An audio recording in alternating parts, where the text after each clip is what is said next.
ஃபாரூக் பாஷா விழுப்புரம் அவர் கேட்குறாரு, ரோம பேரரசர் ஹெரக்லிஸ் மன்னருக்கு நபிகள் எழுதியதாக சொல்லப்படும் இந்த கடிதம் ஜோர்டான் மியூசியத்தில் உள்ளது, இது உண்மையா? ஃபாரூக் பாஷா விழுப்புரம்னு சொல்லி அவர் அந்த கடிதத்தினுடைய இமேஜையும் இணைத்திருக்கிறார்.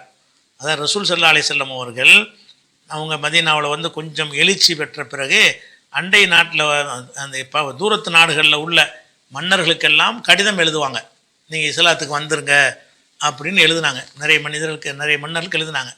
அந்த கடிதங்களில் சில பேர் கிழிச்சு போட்டாங்க, சில பேர் மரியாதை கொடுத்தாங்க, சில பேர் அந்த கடிதத்தை மதித்து நபிகள் நாயகத்தை ஏற்றுக்கிறவும் செஞ்சாங்க, அன்பளிப்பு கொடுத்து விட்டாங்கன்னு பல வகையில் இருக்கிறது. இந்த மாதிரி எழுதப்பட்ட அந்த கடிதங்களில் வந்து அந்த ஹெரக்லிஸ் மன்னர் இருக்கார் இல்லையா, ஹிர்கல்ங்கிற மன்னருக்கு ரசூலுல்லாஹ் ஒரு கடிதம் எழுதினார்கள். அந்த கடிதம் வந்து ஜோர்டானில் வந்து ஒரு மியூசியத்தில் ரசூலுல்லாஹ்வுடைய கடிதம்னு அதை வந்து போட்டு வச்சுருக்கிறாங்க. அது உண்மையா அப்படின்ட்டு கேட்குறாங்க. இது ரசூலுல்லாஹ்வுடைய வரலாறை பொறுத்த வரைக்கும் ஆவணப்படுத்தப்பட்ட காலத்தில் தான் அவங்க வாழ்ந்தாங்க. ரொம்ப ரொம்ப முந்தின காலத்தில் வாழலை. அவங்க காலத்தில் உள்ள எல்லாமே இப்போ எழுத்து வந்த பிறகு எல்லாம் குரானை எழுத்து ஆக்க முடிச்சா இல்லையா, அது ரெக்கார்டுகளாக உருவாக்கப்பட்ட காலத்தில் தான் நபிகள் வந்து வாழ்ந்தாங்க. அதனால் அவங்க கடிதம் எழுதுனா ரெக்கார்டில் உள்ளதானே, அது கதை இல்லை தானே. ரெக்கார்டில் உள்ளது ஒரு நாட்டுக்கு அனுப்புனாங்கன்னா அந்த நாட்டுடைய மன்னருக்கு எழுதப்பட்ட ஆவணங்கள்லாம் கிடைப்பதும் பாதுகாத்து வைப்பதும் சாத்தியமான ஒன்று தான்.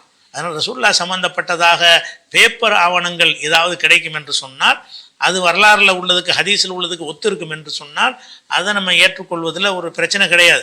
அவங்க அந்த இமேஜ் இணைச்சிருக்காருல, அந்த கடிதத்தை நீங்கள் பாருங்கள், இதுதான் அந்த கடிதம். இந்த கடிதத்துடைய வாசகத்தை நீங்கள் பார்த்தீங்கன்னா இதில் உள்ள அதே அப்படியே டிட்டோ வாசகம் புகாரியில் ஹதீஸில் இருக்கிறது. இதற்கு ஏழாவது நம்பர் ஹதீஸில் புகாரியில் பிஸ்மில்லாஹிர் ரஹ்மானிர் ரஹீம் மின் முஹம்மது பின் அப்துல்லாஹி ஒரு ரசூலி இலா ஹிர்கல் அலீம் ரூம் சலாமுன் அலா மன் இத்தபல் ஹுதா. உங்களுக்கு இந்த ஸ்க்ரீனில் காட்டுறேன் பாருங்கள்.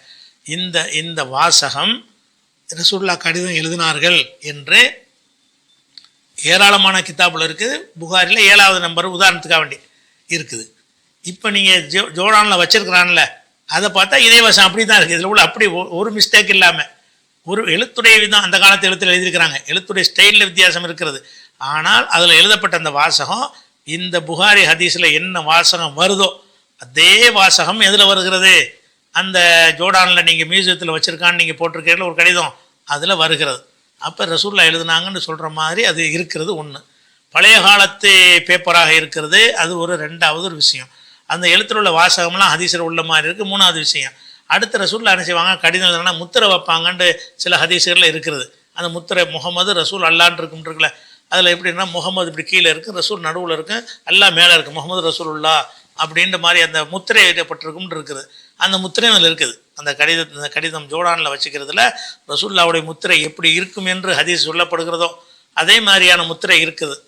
அதாவது அந்த முத்திரை அதே முத்திரையாக இருக்கிறதுனாலையும் ஹதீஸ் வாசகம் அதுவாக இருக்கிறதுனாலையும் அந்த ஹெர்குலிஸ் மன்னர் அந்த பகுதியில் தான் ஆட்சி பண்ணினார் என்ற ஒரு காரணத்தினாலையும் அங்கே தானே இருந்தார். அங்கே தானே ஆட்சி பண்ணும்போது தானே கடிதத்தை கொடுத்து விட்றாங்க ஜோர்டான் பகுதியில்.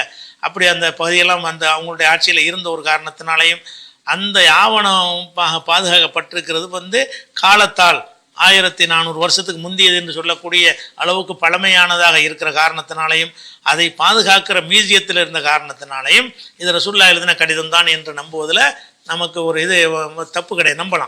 நம்புவதற்கு முகாந்திரம் இருந்தால் நம்பலாம் தானே. கல்வெட்டுகள் எப்படி ஆதாரமாக இருக்கிறது அது மாதிரி இந்த கடிதங்கள் பேப்பர்லாம் ஆதாரமாக தான் இருக்கும். சும்மா ரசூலுல்லாஹ் போட்ட சட்டை ரசூலுல்லாஹ் போட்ட ஜிப்பான்னு கதை விடுவான், அதைத்தான் நம்பக்கூடாது. அதுக்கெல்லாம் சனதும் கிடையாது, அதுக்கெல்லாம் ஒரு ஆதாரமும் கிடையாது. அதெல்லாம் சும்மா புழுகு மூட்டைகள். ரசூலுல்லாஹ் எழுதின கடிதம் அது மாதிரிலாம் வந்துச்சுன்னு சொன்னால் அதெல்லாம் ஆதாரமாக இருப்பதற்கு வாய்ப்பு ரொம்ப இருக்கிறது.